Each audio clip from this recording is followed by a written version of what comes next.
श्री राम, जय जय श्री सीताराम।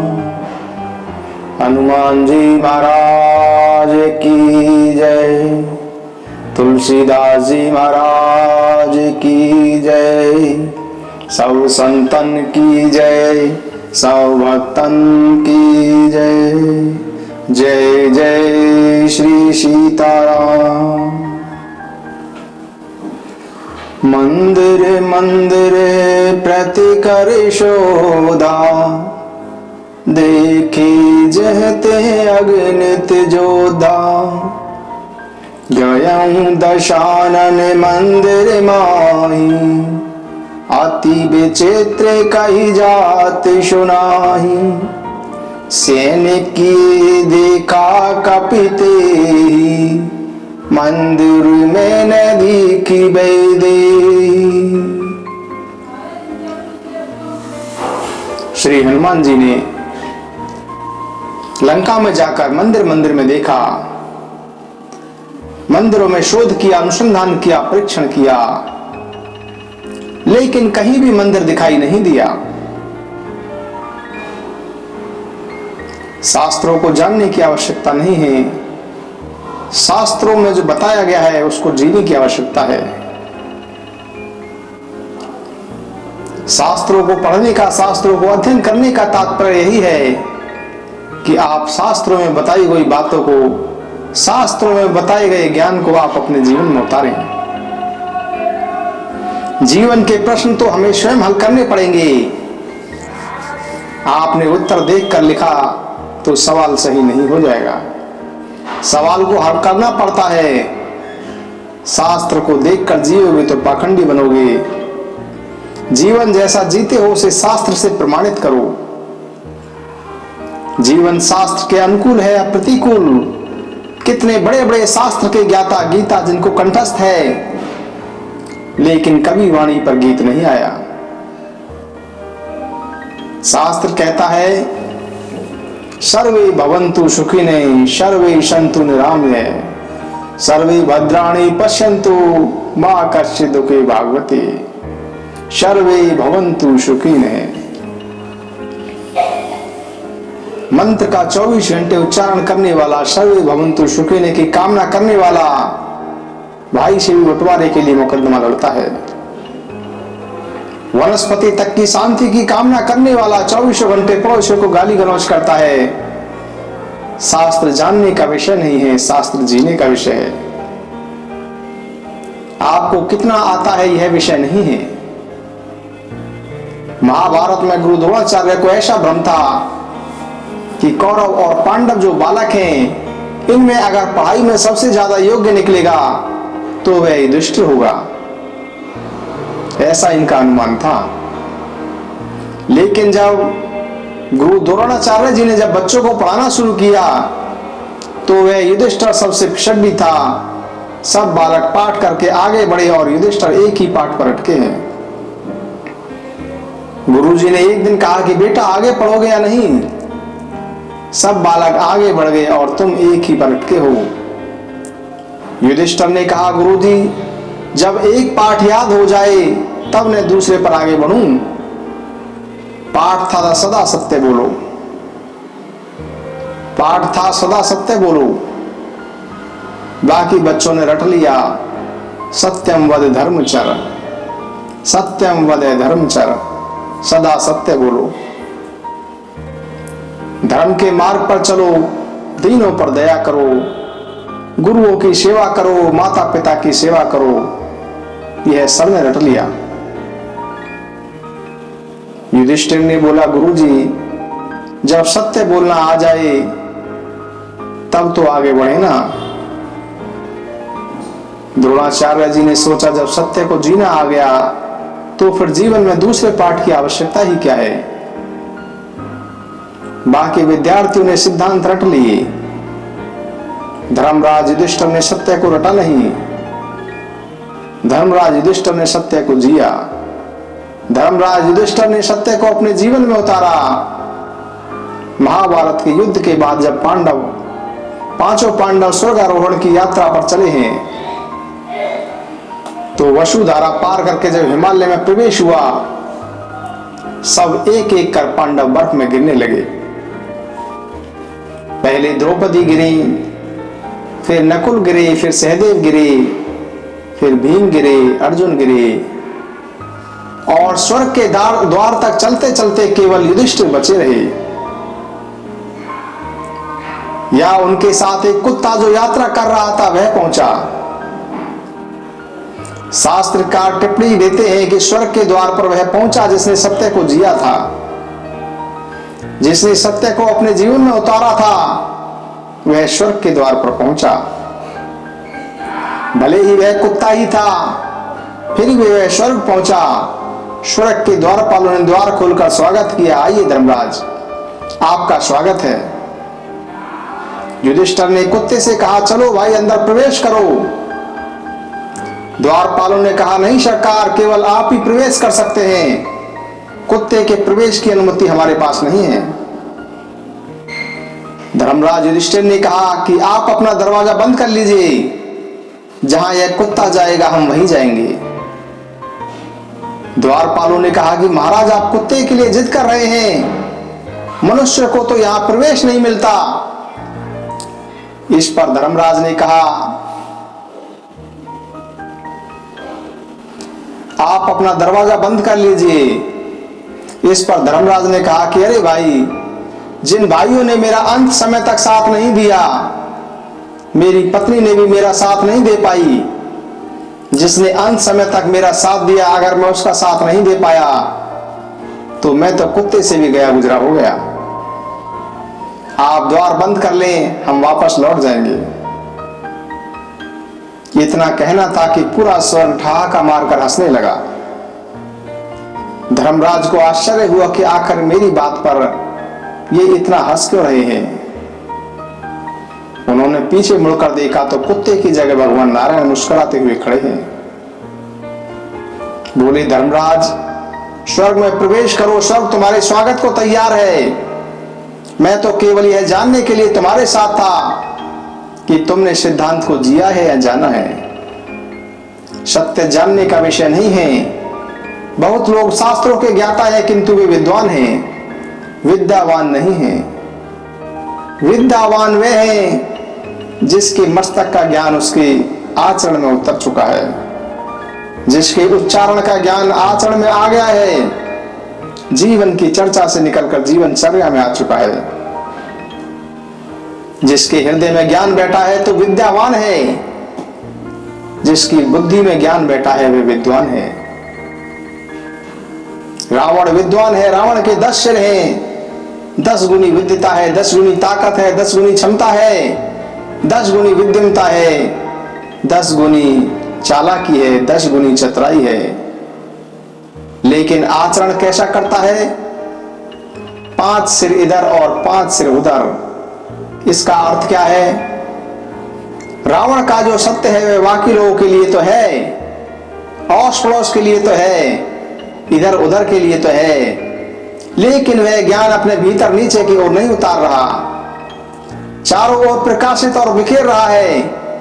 और हम सबका लगभग यही हाल है। सब लोगों के लिए हम ज्ञान बघारेंगे, बालकों से लेकर समाज परिवार सभी को उपदेश देंगे, लेकिन हम स्वयं सड़ी हुई कीचड़ में ही सड़ते रहेंगे।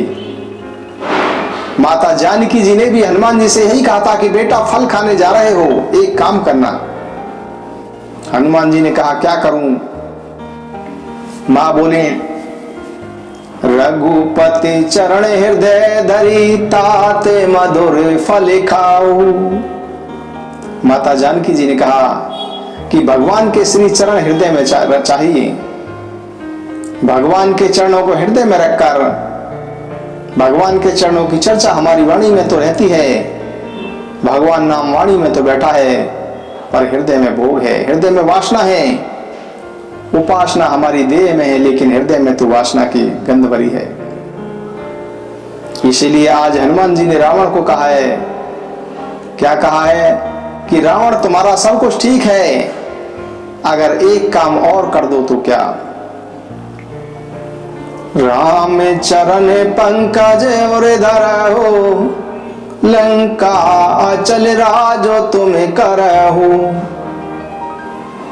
भगवान के श्री चरणों को अपने हृदय में धारण करो, फिर इस लंका के अचल अधिपति रहोगे।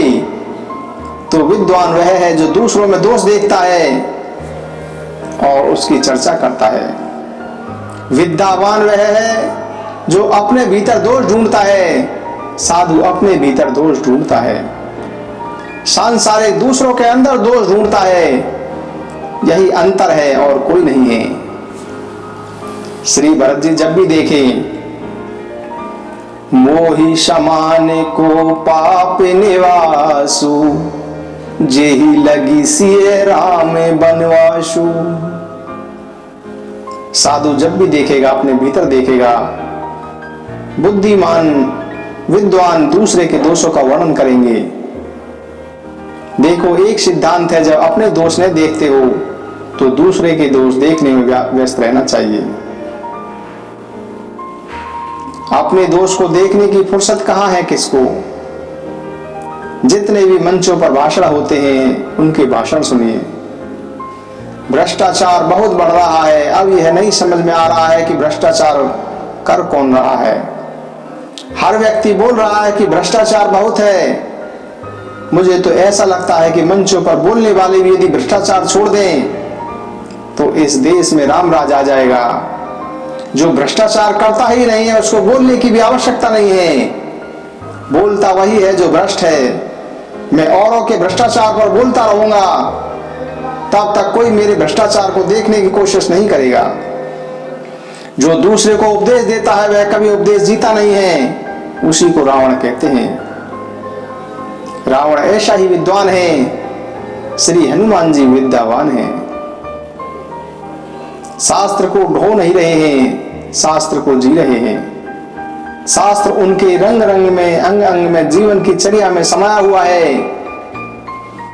जो शास्त्र को जीता है वही गुणी है। गोस्वामी जी ने गुणी की मानस में परिभाषा दी है। सोई गुणज्ञ सोई बड़ भागी, जो रघुवीर चरण अनुरागी।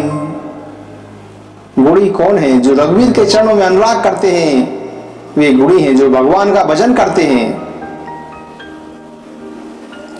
पर मन पर धन हरण को वैश्या परम प्रवीण, तुलसी सोई चतुरता रामी भक्ति जोलिन। चतुरता के भी कई अर्थ हैं। असली चतुरता तो यही है कि सब कुछ छोड़कर अपना भजन करो, उसको चतुर कहते हैं। कहते हैं ना कि बहुत चतुर आदमी है, केवल अपने काम पर इसकी निगाह है।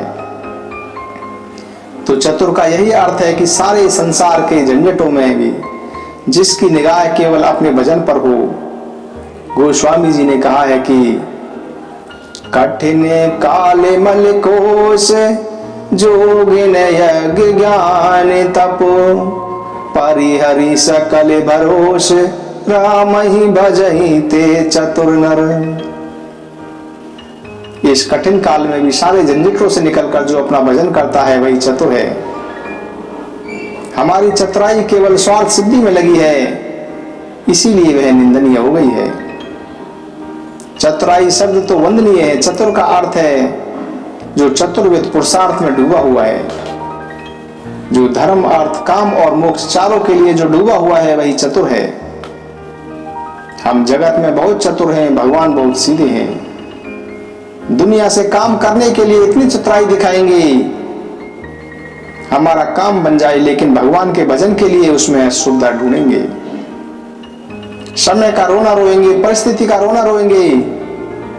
भजन तो करना चाहते हैं, भजन की परिस्थिति नहीं है, सुविधा नहीं है, समय नहीं है, शरीर की क्षमता नहीं है, तबीयत ठीक नहीं रहती है। यह बिगड़ी हुई तबीयत दिन भर रुपया कमा सकती है, क्लब में नाच सकती है, दुनिया में मटर गश्ती कर सकती है, लेकिन भगवान का भजन नहीं कर सकती। तो हम जगत में चतुर हैं। एक संत सुनाते हैं कि मनुष्य कैसा चतुर होता है। सुनिए, एक व्यक्ति हनुमान जी के मंदिर में गया, उसके कोई संतान नहीं थी, तो हनुमान जी से आराधना की कि हे हनुमान जी, आप दुर्गम काज जगत के जेते, सुगम अनुग्रह तुमरे तेते। सब दुर्गम आपकी कृपा से सुगम हो जाता है। कृपया करके मुझे एक सुंदर सा बेटा अगर मिले तो मैं आपको हीरे का हार चढ़ाऊंगा। पुजारी ने कहा कि कोई चिंता मत कीजिए, हम आपकी ओर से अनुष्ठान करेंगे। पुजारी को तो लोभ था, हीरे का हार चढ़ेगा तो अपने को ही मिलेगा। 40 दिन का पाठ किया, संयोग से सौभाग्यवश इनको एक पुत्र पैदा हो गया। बेटे का नाम रखा हीरालाल। छोटे बच्चों को हीरालाल कोई नहीं बोल, सभी बोले हीरा हीरा बोले। पुजारी को पता लगा कि सेठ जी को पुत्र रत्न की प्राप्ति हुई है। बड़े खुश हुए कि अब तो जरूर हीरे का हार चढ़ेगा। 3 महीने का बालक हो गया। पत्नी ने कहा चलो जी मंदिर में पूजा कराएं। मनौती तो पूरी हो गई। बोले रुक, अभी थोड़ा बालक और बड़ा होने दे। 2 साल का हो गया। पति ने कहा कि अभी रुको, 5 वर्ष का हो जाएगा तो मुंडन के बाद चलेंगे। बालक 5 वर्ष का भी हो गया तो पत्नी ने फिर कहा कि हमने हनुमान जी के यहाँ जो बोला हुआ है वह पूरा करना है। देवताओं के सामने मनौती की जा रखी है, उस मनौती को पूरा करना चाहिए, अन्यथा अनिष्ट हो सकता है। चलिए ने अपने यहाँ किसी बात की कोई कमी नहीं है। इसी बालक के नाम पर एक हीरे का हार चढ़ाने को कहा है तो वह चढ़ा दें। आदमी तो आदमी है, जब तक काम पूरा नहीं होता तो प्रार्थना के और भाव होते हैं, काम पूरा होते ही प्रार्थना के और भाव हो जाते हैं। पत्नी ने बहुत आग्रह किया, इसलिए पत्नी को धर्म पत्नी कहा जाता है। पति का धर्म के क्या संबंध। एक दिन तय हो गया, अच्छा चलो हीरे का हार चढ़ाएं। पुजारी को भी समाचार मिल गया कि सेठ जी आ रहे हैं हीरे का हार चढ़ाने। पुजारी ने मंदिर धोया, चोला चढ़ाया, अगरबत्ती जलाई, पुष्पमाला चढ़ाई। पत्नी से बोला आज तो हमारे द्वार खुलने वाले हैं, आनंद होगा, हीरे का हार मिलेगा, चाहे अंगूठी हो या नथ हो, जो भी बनवाना चाहो सो बनवा लेना। सो अब आगे पूजा सब हो गई, माथा टेक दिया। बार बार पत्नी भी देखे, पुजारी भी देखे कि सेठ जी के हीरो का हार कहाँ गया। पत्नी ने कहा कि हीरे का हार चढ़ाओ। लड़के के गले में सुंदर फूलों का हार पहना कर ले गए थे और वह उतार कर हनुमान जी के चरणों में चढ़ा दिया। बोले यह लो हीरे का हार। बोले क्या मतलब। बोले हीरा ही तो है लड़का, और इसी का हार तो मैं चढ़ा रहा हूं। मेरे लड़के का नाम हीरा ही तो है और मैंने अपने लड़के हीरे का नाम हार उतार के दे दिया, तो ये हीरे का ही तो हार है। गले की माला चढ़ाकर चले गए। भजन में चतुराई, जीवन में चतुराई, दूसरे का पैसा कैसे अपनी जेब में आए, इसी चतुराई में हम डूबे हैं। जो मन के विकारों को छोड़कर भजन में लगा दे वही मन चतुर है। हम लोग उसी को चतुर मानते हैं जो जैसे तैसे पैसा कमा ले। देखो वह कितना चतुर व समझदार है, कहां से कहां पहुंच गया। हनुमान गुणी चातुर्य का अर्थ है सब कुछ छूट सकता है किंतु प्रभु की सेवा, प्रभु का सिमरन, प्रभु का भजन नहीं छूट सकता। और रावण को समझाया है कि हनुमान जी ने बड़ी चतुराई से। रावण किसी की बात सुनने को तैयार नहीं है, पत्नी की बात भी सुनने को तैयार नहीं, परिवार की बात भी सुनने को तैयार नहीं। मानस में तो संकेत है, कुंभकर्ण ने भी समझाया, मेघनाथ ने भी समझाया, उनकी भी सुनने को तैयार नहीं है। हनुमान जी ने चारों प्रकार से रावण को समझाया, साम दाम दंड वेद चारों प्रकार से समझाया। साम माने समझा कर, हाथ जोड़कर विनती करहूं जोरी कर रावण, सुनहु मान तजी मोर सिखावन। मंदोदरी ने भी समझाया, विभीषण ने भी समझाया, माल्यवंत मारीच कालनेमी, हनुमान जी वे अंगद जी आदि सभी ने समझाया। दाम यानी लोभ से समझाया। अरे रावण, राम चरण पंकज और धरहु, लंका अचल राज तुम करहु। नहीं माना, दंड से वैसे समझाया। अगर तुम नहीं मानोगे तो शंकर सहस विष्णु अज तो ही सकही ने राखी राम का द्रोही। तुमको ब्रह्मा विष्णु महेश भी नहीं बचा पाएंगे। तुम रामद्रोह छोड़ दो। और भेद से कपट से भी समझा दिया। हनुमान जी ने सारी लंका जलाकर राख कर दी, केवल एक विभीषण का ही ग्रह नहीं जलाया। रावण और विभीषण में भेद डाल दिया और परिणाम यह हुआ कि अंत में विभीषण रावण को छोड़कर श्री राम जी की शरण में आ गया। वैसे इसमें बुराई नहीं है। अज्ञानतावश मानसिक कमजोरी के कारण अगर कोई दुर्जन के चंगुल में सज्जन फंस गया तो ये किन प्रकार दुर्जन के चंगुल से निकालकर परमात्मा के संपर्क में ले आना कपट नहीं बल्कि नीति है। तो दुर्जन से सज्जन को हनुमान जी ने दूर कर दिया। रावण को जब यह पता लगा कि पूरी लंका जल गई, केवल विभीषण का घर बचा है, तो रावण का माथा उसी समय ठनक गया कि यह विभीषण लगता है कि इस वानर से अंदर ही अंदर मिला हुआ है। इसी ने उसे मृत्युदंड से बचाया है। नीति विरोध ने मारा ही दूता, इसी ने बोला था आन दंड कछु करई गोसाई, इसी ने यह बोला था। और उसी आग को रावण हृदय में लिए बैठा रहा। अंत में रावण ने विभीषण पर लात का प्रहार कर दिया। जा उसी तपस्वी की शरण में जा, तो साम दाम दंड और भेद चारों नीतियां का जो जीवन में पालन करता हो वह चतुर नहीं है, अति चतुर वह है। और राम काज करबे को आतुर, हनुमान जी राम काज करबे को आतुर हैं। हम सब काम काज करबे को आतुर हैं। जब देखो यही सुनने को मिलता है कि बड़े जरूरी काम से जा रहा हूं। कहाँ गए थे? बड़े जरूरी काम से गए थे। कहाँ जा रहे हो? बड़े जरूरी काम से जा रहे हैं। भाई ने रात ने दिन ने सुबह ने शाम 24 घंटे काम ही काम। श्री हनुमान जी राम काम में और हम सब काम काम में। श्री हनुमान जी राम काज करबे को आतुर और हम सब काम काज करबे को आतुर।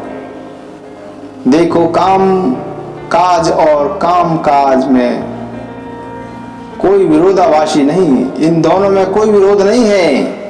राम काज और काम काज में कोई विरोध नहीं है, दोनों बिल्कुल एक ही हैं। कई बार हम लोग कहते हैं कि काम काज में डूबे हैं, राम काज कैसे कर पाएंगे? इनको अलग अलग मत समझिए, राम काज और काम काज को एक ही समझिए। भजन करने में सब कुछ छोड़कर बैठ जाने का भजन नहीं कहा गया है। यह तो आलस्य है, कुछ काम नहीं है तो कहते हैं कि हम भजन कर रहे हैं। हम कई साधुओं को देखते हैं कि वे आराम कर रहे हैं, कहते हैं कि हम तो अनुष्ठान कर रहे हैं। बढ़िया माल खाना हमारा अनुष्ठान चल रहा है, हमारा व्रत चल रहा है। यह चतुराई है, यह चालाकी है।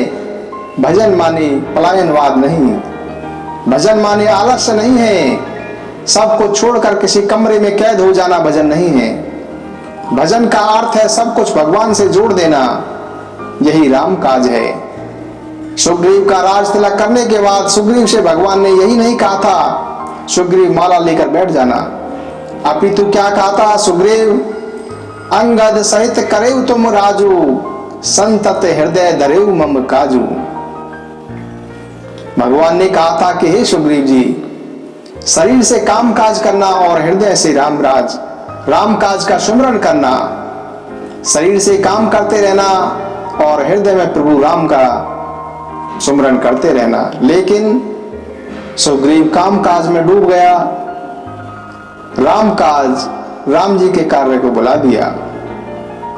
हम सबकी भी यही स्थिति है कि हम काम काज में इतने डूब जाते हैं कि राम जी के नाम को, राम जी के काज को विसार देते हैं, राम जी को भूल जाते हैं। शरीर का काम है काम काज और मन का काम है राम काज। लेकिन हम भजन के लिए फुर्सत देखते हैं। अरे भाई, साधना तो संकल्प से होती है, साधना सुविधा से नहीं होती, संकल्प से होती है, क्योंकि संकल्प से सोई हुई शक्तियां जागती हैं। संकल्प चाहिए इतना मुझे करना है। आपने देखा होगा कि शुद्धता से नहीं, आपने देखा होगा कि शुद्धता से नहरें निकला करती हैं, उनका सर्वे होता है, उनका नक्शा होता है, उनकी खुदाई होती है, उनकी पटरियां बनाई जाती हैं। लेकिन सुविधा से निकली नहरें 100-200 दिन 300 किलोमीटर जाकर खत्म हो जाती हैं। नदियां संकल्प से निकलती हैं। नदियां संकल्प हैं कि मुझे महासागर से मिलना है। उसको यह भी मालूम नहीं है कि महासागर किस दिशा में है, मार्ग कौन सा है। नक्शा व एटलस लेकर नहीं चलती नदी। छोड़ दिया हिमालय, बाबुल का घर छोड़ दिया, चली प्रियतम से मिलने के लिए। भरोसा है, यही उसका संकल्प है कि मुझे मिलना है। परिणाम क्या होता है? बड़े बड़े हिमालय के शिखरों को चूर्ण करती हुई, बड़े बड़े रेगिस्तानों को व टीलों को ढहाती हुई, बड़ी बड़ी झीलों को भरती हुई एक दिन महासागर से मिल जाती है। जीवन में संकल्प था कि मार्ग में आने वाली विघ्न बाधाओं के कारण भी नहीं रुक पाएंगी। यह भी नियम है कि संकल्पवान के मार्ग में बाधाएं नहीं आती, विघ्न नहीं आते, तब तक कार्य में तेजी नहीं आती।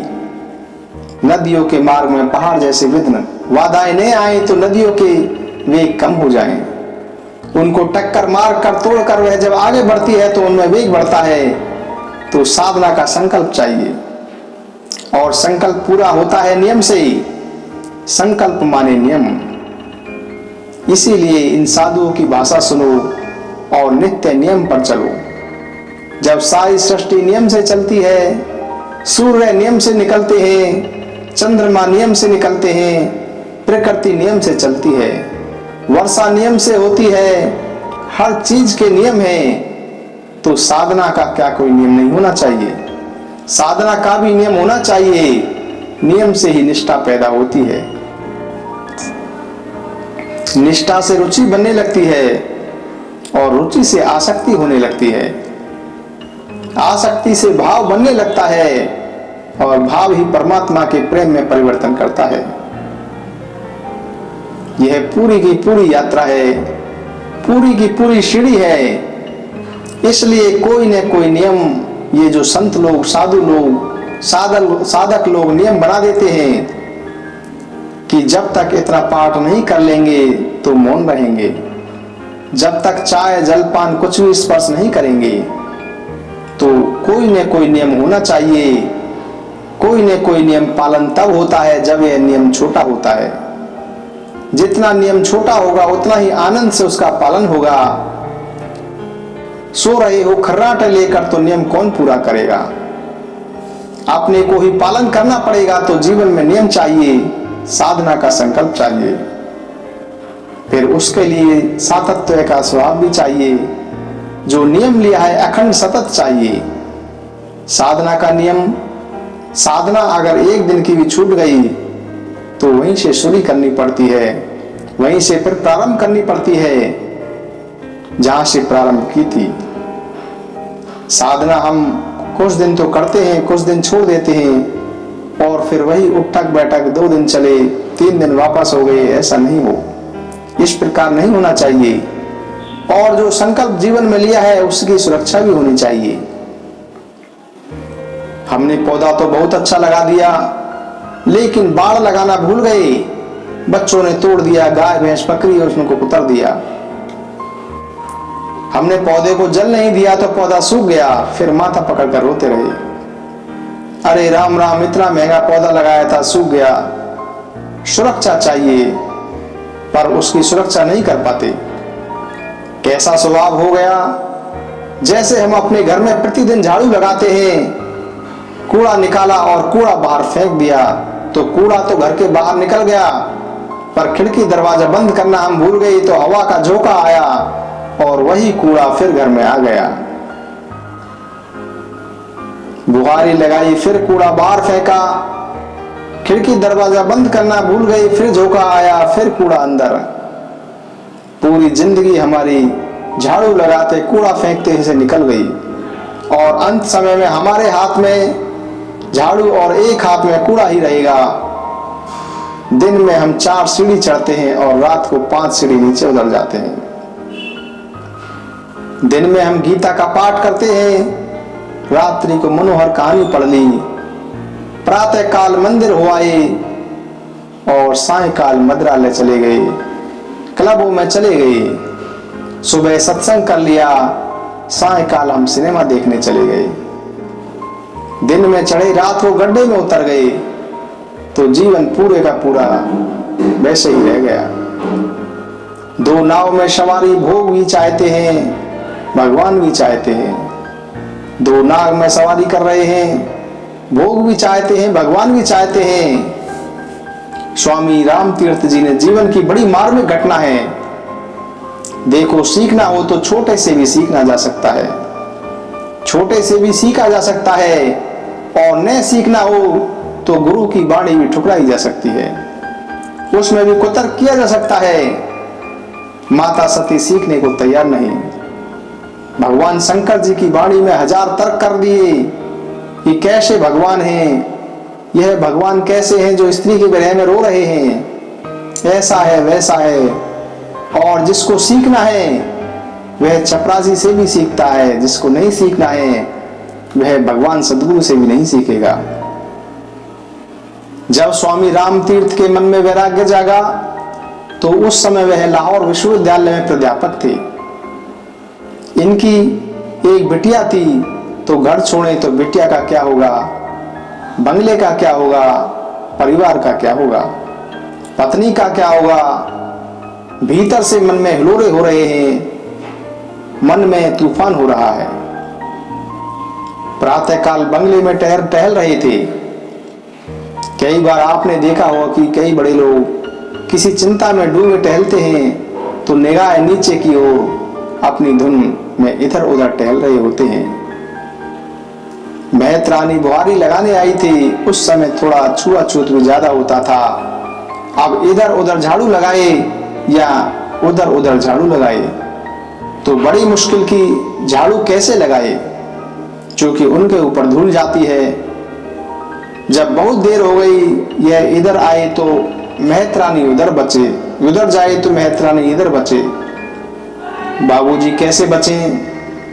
महत रानी बोली, बाबूजी एक तरफ हो जाओ। महत रानी ने तो अपने हिसाब से कहा कि आप एक तरफ हो जाओ तो मैं झाड़ू लगाऊं। महत रानी ने तो वैसे ही स्वाभाविक बोल दिया था कि बाबूजी एक तरफ हो जाओ, तो एकदम हृदय में चोट कर गई कि महत रानी की बात, और उसी समय फिर बंगले में अंदर नहीं गई। बंगले को आंख उठाकर देखा भी नहीं, बंगले के बाहर निकल गए, क्योंकि महत रानी मार्गदर्शन कर दिया था। महत रानी ने मार्गदर्शन दे दिया कि बाबूजी एक तरफ हो जाओ, इधर चलो या उधर चलो। तो जीवन का निर्णय, उसकी सुरक्षा, उसका संकल्प, उसका सातत्य, तब जीवन में साधना होती है। एक निर्णय करो कि हमको किधर जाना है। स्वर्ग जाना है तो फिर स्वर्ग की चिंता, स्वर्ग का ही वातावरण, स्वर्ग का ही स्मरण। फिर नरक जो होगा सो होगा, हमको नहीं मालूम। नरक भोगना हो तो पूरा भोगो, स्वर्ग अगले जन्म में देखेंगे, लेकिन दोनों पैर रहेंगे तो घसीटन ही जाएगी। जैसे जिस गाड़ी में आगे पीछे दोनों ओर बैल जोड़े तो गाड़ी चलेगी क्या? वहीं की वहीं रहेगी। दूसरी घटना, यदि हमारे वृंदावन में आप आए होंगे तो रंग जी के मंदिर के पास दूसरा मंदिर है लाला बाबू का। इनके जीवन की भी बड़ी विचित्र घटना है। यह कोलकाता के राजा थे। सायकाल लॉन में बाहर बैठे थे, धोबी और धोबिन कपड़ा धोकर आए। अंदर धोबी कपड़े की गठरी लेकर गया तो गठरी खुलवाकर गिनवाने पड़ती है। देर हो गई, उस समय हावड़ा का पुल नहीं बना था, नाव भी बहुत कम थी। बहुत देर हो गई तो धोबिन ने बड़ी जोर से बाहर से बोला कि लाला राजा बाबू ने पूछा, तुम इनसे क्या कहती हो? तो घबरा गई। राजा साहब, मैंने तो कोई ऐसी बात बोली नहीं। बोलो बोलो, अभी क्या बोल रही थी? बोली, मैंने तो ऐसा कुछ भी नहीं बोला। बोले, अभी अभी तो तुम कुछ बोल रही थी। बोली, हमारा जो मानुस है वह अंदर गया है, बहुत देर हो गई है, अभी तक आया नहीं, इसलिए कह रही थी कि दिन गलो पोरे चलो। कहने का मतलब दिन जाने वाला है और पार जाना है, कैसे चलोगे? रात हो गई, इतना सुनना था कि लाला बाबू उसी वक्त ट्रेन पकड़कर वृंदावन आ गए। दिन जा रहा है, पार कब उतरोगे? जीवन जा रहा है, पार कब उतरोगे? हम काम काज को तो आतुर हैं, हम काम काज को तो आतुर हैं, पर राम काज को आतुर नहीं है। साधना में संकल्प चाहिए, सातत्य चाहिए, सुरक्षा चाहिए। राम काज करवे को आतुर। राम का काज क्या है? निश्चर ही निकरऊं मई, भुज उठाई प्रण केन। राम का एक ही कार्य है, राक्षसों का विनाश करना, राक्षसी प्रवृत्ति का नाश करना, और इसी राम काज में हनुमान जी लगे हुए हैं। पूंछ में लपेट लपेट कर राक्षसों को मारना, यह हनुमान जी का एकमात्र जीवन का कार्य था। भगवान का भजन करना हनुमान जी का एकमेव जीवन का कार्य था। आगे की चौपाई देखें। प्रभु चरित्र सुनबे को रसिया, राम लखन सीता मन बसिया। प्रभु चरित्र सुनबे को रसिया। प्रभु माने जो भी भगवान हो, भगवान राम हो, भगवान कृष्ण हो, भगवान शंकर हो, जिसको भी आप, जिसमें भी आपकी निष्ठा हो, जिसमें भी आपका प्रेम हो। हनुमान जी की रुचि है, जहां जहां भगवान जी की कथा होती है, जहां जहां भगवान का कीर्तन होता है, वहां वहां श्री हनुमान जी बैठकर सुनते हैं। हमने सुना है कि एक बार श्रीमद् वल्लभाचार्य जी महाराज जी चित्रकूट आए। श्रीमद् भागवत सप्ताह पारायण करने तो हनुमान जी का आह्वान किया है और यजमान बनाया। हनुमान जी प्रकट हो गए। वल्लभाचार्य जी ने कहा कि हम आपको श्रीमद् भागवत कथा सुनाना चाहते हैं। हनुमान जी ने कहा कि मैं आपके श्रीमुख से एक बार श्री राम कथा सुनना चाहता हूं। वल्लभाचार्य जी ने बैठकर श्री राम कथा सुनाई। हनुमान जी ने कहा कि आपने इतनी सुंदर कथा सुनाई, मैं यजमान बना हूं, और जब तक यजमान कथावाचक को दक्षिणा नहीं दे, उसे पुण्य भी नहीं मिलता। बोलिए आपको क्या दक्षिणा दूं? महाराज ने कहा कि एक ही दक्षिणा दे दीजिए। बोले क्या?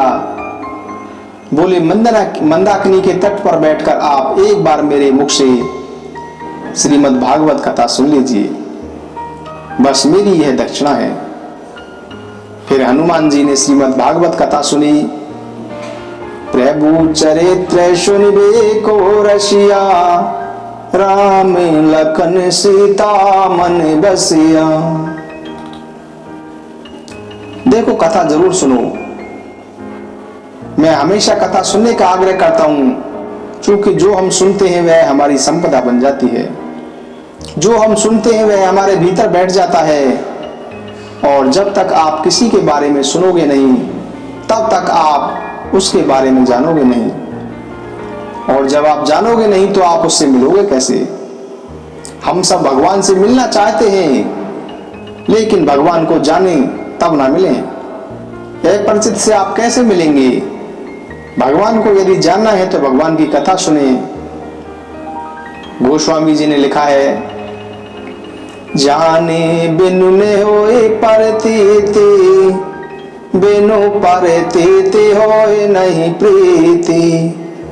प्रीति बिना नहीं भगति दृढ़ाए, जिमि खगपति जल के चिकनाई। पहले सुनो, श्रवणम कीर्तनम। श्रीमद् भागवत कथा, श्रीमद् भागवत जी की नवदा भक्ति में श्रवण को पहले स्थान पर दिया गया है। जिनके श्रवण समुद्र समाना, कथा तुम्हारी सुबगे सरिनाना।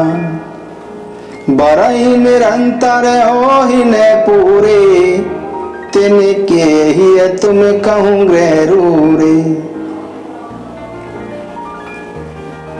वाल्मीकि जी ने भी कहा है कि भगवान की कथा सुनना प्रभु मिलन का साधन है। जिनको भी भगवान का साक्षात्कार हुआ है कथा के द्वारा ही हुआ है। गोस्वामी जी को भी मिले हैं तो कथा से ही मिले हैं, हमको आपको भी मिलेंगे तो कथा से ही मिलेंगे। विभीषण जी इसके उदाहरण हैं। विभीषण जी जब भगवान के पास गए तो भगवान ने पूछा कि मेरे पास आना तो इतना सरल नहीं है, तुम यहां तक कैसे आए? तो विभीषण जी बोले कि प्रभु आपकी मंगलमय मधुर कथा को सुनकर। श्रवणे सुजुस सुनियायऊं प्रभु भंजने भववीर, त्राई त्राई आरती हरण शरण सुखोदय रघुवीर। विभीषण जी कहते हैं कि प्रभु आपकी कथा सुनकर आया हूं। प्रभु श्री राम जी कहते हैं कि कथा किसने सुनाई? विभीषण जी बोले कि तब हनुमंत कही सब कथा राम कथा, हनुमंत कही सब राम कथा। विभीषण जी कहते हैं कि जब हनुमंत जी आए थे तब उन्होंने आपकी कथा सुनाई थी। ठीक है कथा तो सुनाई थी, लेकिन कथा यहां तक कैसे ले आई? विभीषण जी ने कहा कि महाराज इतनी सुंदर आपकी कथा सुनाई थी कि कथा सुनकर मेरे मन में भाव आ गया कि जिनकी कथा इतनी सुंदर है वह स्वयं कितने सुंदर होंगे। जरा चलकर एक बार श्याम सुंदर के दर्शन कर लें। कथा मुझे आपके चरणों तक ले आई। इसीलिए गोस्वामी जी ने लिखा है, जाने बिनु ने होए प्रतीति, बिनु प्रतीति होए नहीं प्रीति, प्रीति बिना नहीं भगति दृढ़ाई, जिमि खग पति जल के चिकनाई। कथा का श्रवण करें। मैंने कई बार आपको ये सिद्धांत सुनाया है, यह सिद्धांत समझिए। हमारे मुख से जो अंदर जाता है वह हमारे मल द्वार से बाहर निकल जाता है, और जो हमारे कानों के द्वारा भीतर जाता है वह हमारे मुख के द्वारा बाहर नहीं निकलता है। और जो हमारे कानों के द्वारा भीतर जाता है वह हमारे मुख के द्वारा बाहर निकलता है। कान में औषधि डाली तो मुख में आ जाती है। आप कान के द्वारा यदि क्रोध की बातें भीतर ले जाओगे तो मुख दिन भर दिन रात बुरी ही बातें बोलेगा। कान के द्वारा यदि आप विषय भोग की चर्चा करोगे, भीतर ले जाओगे, तो मुख दिन भर विषय भोग की चर्चा करेगा। कान के द्वारा आप भगवान की मंगल में कथा भीतर ले जाओगे तो मुख दिन भर भगवान की भक्ति की भजन की कथा की चर्चा करेगा। निर्णय हम करें कि कानों से कथा ले जानी है या कानों से कचरा ले जाना है। अनुभव यह कह रहा है कि कथा कम जाती है, सामान्यतः कचरा ही ज्यादा जाता है।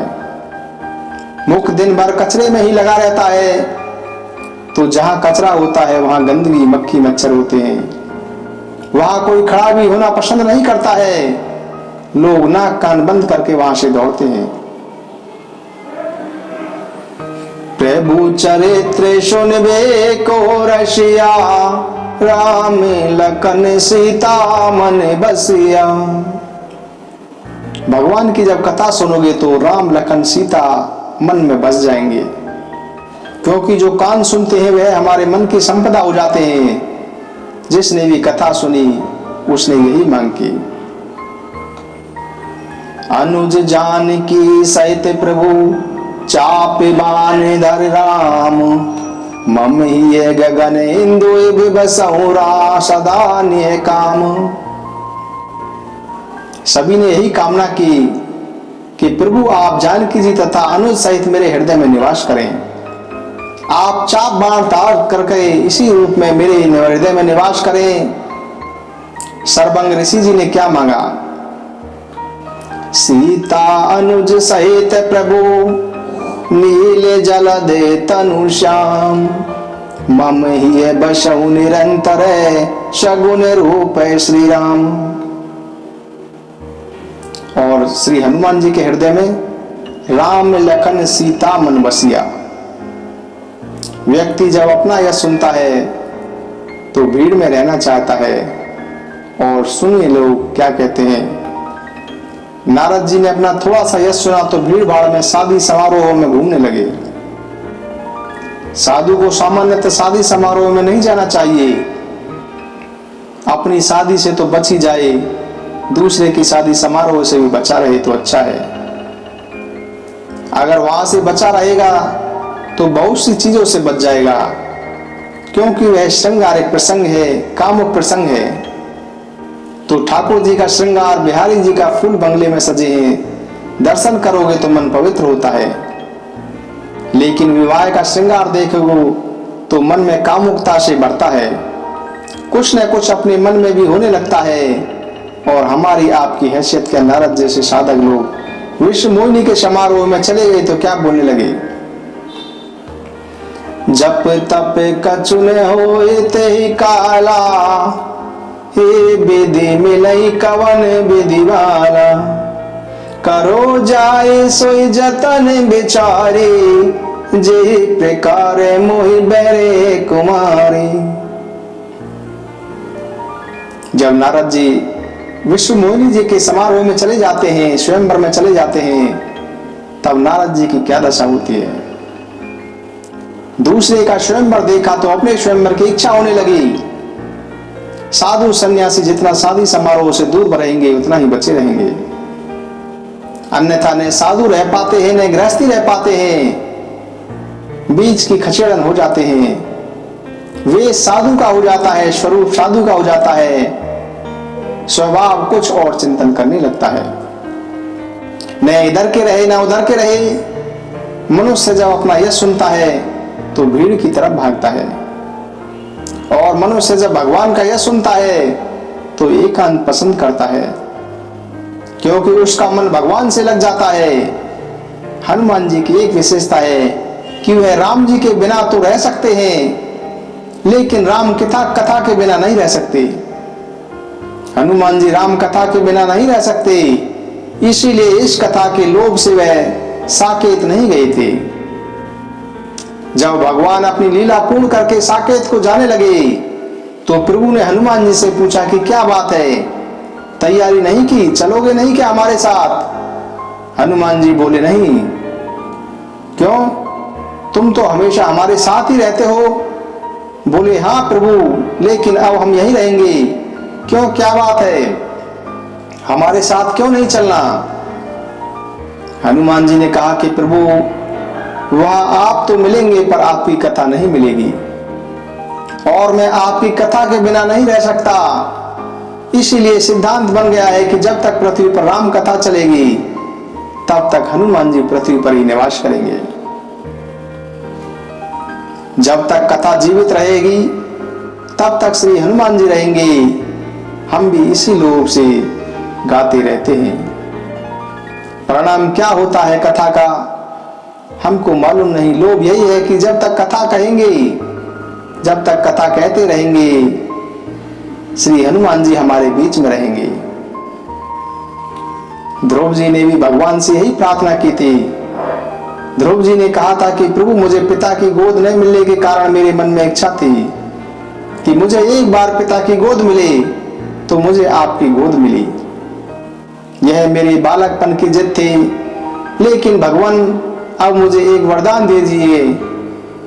ध्रुव जी कहते हैं कि भगवान मुझे एक वरदान दीजिए। भगवान ने ध्रुव जी से पूछा कि क्या चाहिए, तो ध्रुव जी ने बड़ी ही अनोखी चीज मांगी। भगवान ने नारद, ब्रह्मा, विष्णु, शंकर सभी को बुला लिया और कहा कि देखो इस बालक की मांग को देखो। ध्रुव जी कहते हैं कि भगवान यही इच्छा है कि संतों के चरणों में बैठकर सदा आपकी कथा सुनता रहूं, बस इतना वरदान दे दो। भगवान ने पूछा कि कथा तो चाहते हो, हमको क्यों नहीं चाहते हो। ध्रुव जी ने कहा कि प्रभु नाराज मत होइएगा, आपसे तो बड़ी जल्दी ऊब हो जाती है। आपका दर्शन थोड़ी देर का तो अच्छा लगता है, उसके बाद आपसे ऊब होने लगती है, लेकिन आपकी कथा से कभी तृप्ति नहीं होती है। भर ही निरंतर होई न पूरे, तिनके ही तुम कहूं ग्रह रूरे। मन करता है कि सुनते रहें, कान कभी थकते नहीं है। बिहारी जी का बहुत सुंदर श्रृंगार है फूल बंगले में। कितनी देर दर्शन करोगे, कितनी देर खड़े रहोगे, थक जाओगे। पुजारी जी हटा देंगे, व्यवस्थापक बाहर कर देंगे, लेकिन भगवान की कथा में 3-3 घंटे बैठे हैं। जो 3 मिनट कहीं नहीं बैठ सकते थे वह 3 घंटे तक कथा में बैठे हैं। क्यों? क्योंकि कथा का आकर्षण है। यह आवश्यक नहीं कि भगवान राम हो, वहां भगवान की कथा हो। यह आवश्यक नहीं है कि जहां भगवान राम हो वहां भगवान राम की कथा हो, लेकिन यह निश्चित है कि जहां भगवान की कथा होती है वहां भगवान अवश्य होंगे। नारद जी ने एक बार पूछा था कि प्रभु यदि अचानक आपसे मिलना हो तो कोई अपना ठिकाना बताइए। साकेत, बैकुंठ, योगी का हृदय, क्षीर सागर, कहां मिलेंगे आप? भगवान ने कहा इनमें से एक भी जगह नहीं मिल पाऊंगा। तो बोले कि जहां मेरे भक्त मेरी कथा का गुणगान करेंगे वहां मैं बैठा हुआ कथा सुनता मिलूंगा। भगवान स्वयं कथा में विराजमान हैं। भारत में कितने तीर्थ हैं, कितना बड़ा देश है। पूरा जीवन आप दौड़ते रहिए तो भी सब तीर्थों का दर्शन नहीं कर पाएंगे। लेकिन एक जगह यदि सारे तीर्थों का दर्शन करना हो तो कहीं मत जाइए, राम कथा में आइए, आपको सब तीर्थों का दर्शन हो जाएगा। हमने कहा है 1, 2, 3, 4 कितने तीर्थों में जा पाओगे? हमने कहा चिंता मत करो, एक एक तीर्थ में भी जाने की आवश्यकता नहीं, हम सारे तीर्थों को एक जगह बुला लेंगे। तीरथ सकल तहां चलिया वहीं, तत्र गंगा यमुना च वेणी गोदावरी सिंधु सरस्वती च सर्वाणि तीर्थानि वसन्ति यत्र यात्रा जो कथा प्रसंग है। जहां भगवान की कथा होती है वहां सारे तीर्थ, तत्र गंगा यमुना आदि सभी नदियां, समुद्र, सारे तीर्थ वहां विराजमान हो जाते हैं। क्योंकि यहाँ भगवान की मधुर मंगलमय कथा हो रही है। इसीलिए भगवान की कथा श्रवण करें, सारे तीर्थों का फल मिल जाएगा। जो भगवान के साथ रहता है वह भगवान के चरणों में रहता है। हनुमान जी जब भगवान के साथ रहते हैं तो आपको प्रभु के चरणों में ही मिलेंगे। जो भगवान की कथा में रहता है वह भगवान के मन में रहता है। इसीलिए भगवान स्वयं बोले कि जो मेरे मन में रहता है उनके प्रति मेरा व्यवहार कैसा रहता है। अस्य सज्जन ममोरे बस कैसे, लोभी हृदय बसहि धन जैसे। भगवान कहते हैं कि जो मेरी कथा में रहते हैं वह सब सज्जन हैं और सज्जन मेरे हृदय में निवास करते हैं। मैं उनको अपने हृदय में ऐसे छुपा कर रखता हूं जैसे लोभी अपने हृदय में धन को अपने पास छुपा कर रखता है। आगे का दर्शन, सूक्ष्म रूप धरि सियहि दिखावा, विकट रूप धरि लंक जरावा। इसके बारे में चर्चा आगे करेंगे। जय श्री राम, जय जय श्री सीताराम, जय श्री राम, जय हनुमान।